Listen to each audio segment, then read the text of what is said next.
touching the paint and getting easy stuff for everybody else besides the defense, of course. And it's a luxury to have him and Dylan out there starting on those two.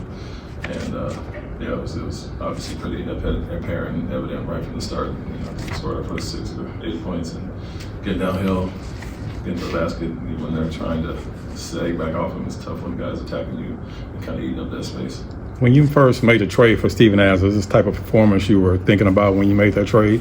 Yeah, it's who he's been his whole career. You're understanding that it's going to take some time with 2 years off and the injuries coming off of, but that's why we're giving him minutes regardless of the outcome out there. He needs to get his legs back under him, get his rhythm back, and when he does, he's been this throughout his whole career. That's what his career arc looks like. Offensive rebounder, great one, but not only that, he holds 3-4 guys off and allows others to clean up as well. So that's great there. And then just a deterrent at the rim in the paint. Not going to block a lot of shots, but the big body down there, the guys don't really want to attack as much. After Jalen had 18 in the first, how did the Lakers adjust him in the second, and then how did he adjust to the adjustment? Yeah, he started switching more. He was getting ahead of steam, get downhill, attack some favorable matchups, and then they started to switch and double him at times. And I think he did good. Got off the ball and let his other teams kind of eat off that. And so handled it well. They threw some doubles at him late. Got a shot off that tipped in, so that, it's a little lucky on our side there. But overall, stayed aggressive and then got it going back in the second half. And so it's something you got to be accustomed to. When he has those nights and understanding teams are going to come after him. And I think he did a good job overall of taking care of the ball with it tonight. Over these last couple of games, have you seen him taking what the defense is giving him? Yeah, that tremendous first step that he has. Teams don't want their bigs to be back so he can get downhill and be in attack mode. So they're bringing guys up higher or going under to try to take away the driving lanes. And when he's shooting the ball that well and being aggressive there, it kind of opens everything up there. So love that. Love that he had 0 turnovers, didn't force it, and got the ball out of the trap. And like I said, had the numbers behind it. So great job overall. 12 threes are what they're giving them when they're going under on those screens, and you make 5 of them. It's a good night. The rotation that you use with Jabari, where it's a man and then Tate, is that, at least until Tari gets back, is that kind of how you envision going about this?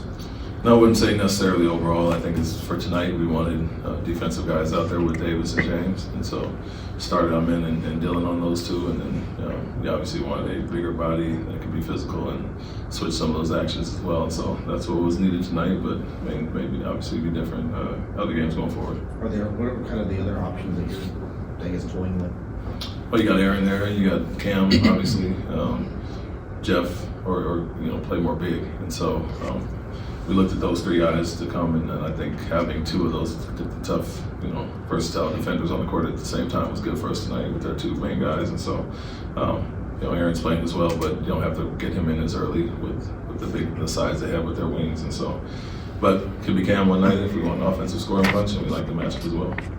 Coach, how important is a men's ability to crash the glass in terms of while Jabari is out, impactful, and how you guys, the pace you guys play, and just everything in terms of that efficiency?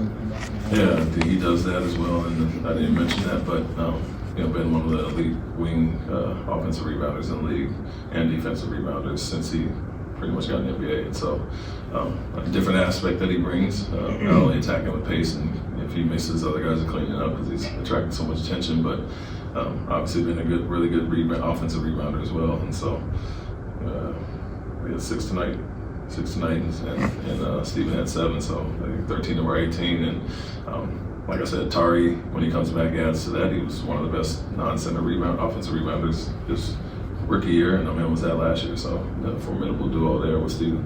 Another story of the game will be Jalen and Ime's return, but how big was it at the end of the game for Fred to use his veteran presence to get that steal?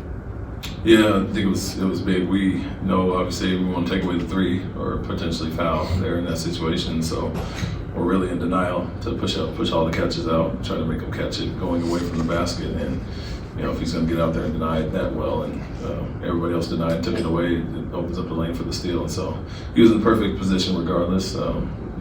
Had pushed James away from the basket, and if he would have had it, he could have fouled, obviously, with his back to the basket, but read it perfectly, and that's why we put him in this position where we put him on the court, ball side, top of the key, to take away those actions.